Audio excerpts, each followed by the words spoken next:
Okay, so here are a couple ways that you can have contributors contribute. So you can give that link. Remember when I showed you in here? So if I go home, jumping around really quickly, group collections, that join collection link there.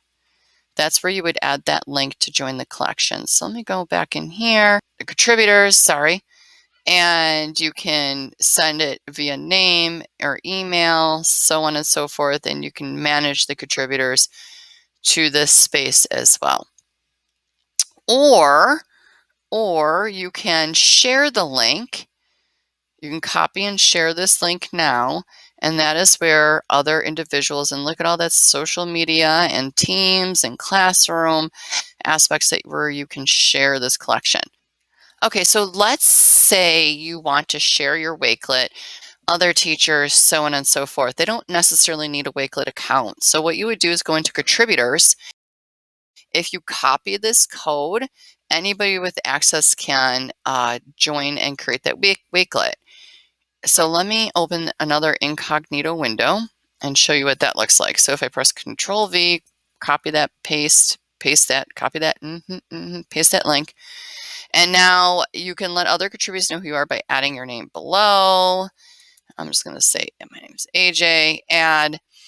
And now they can go in and they only have contributing rights. So they can't edit anything that you've already done, so on and so forth. They can go in and add, and they can add their own link. So let me show you an example of that.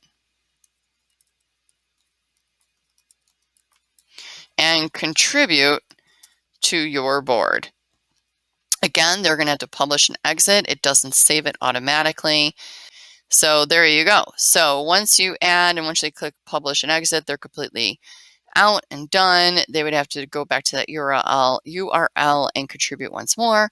So here they are. Here's what they contributed, and it says it's added by me because I'm in at that screen right now. But if I go here and look at it from this view, I might need to refresh the page.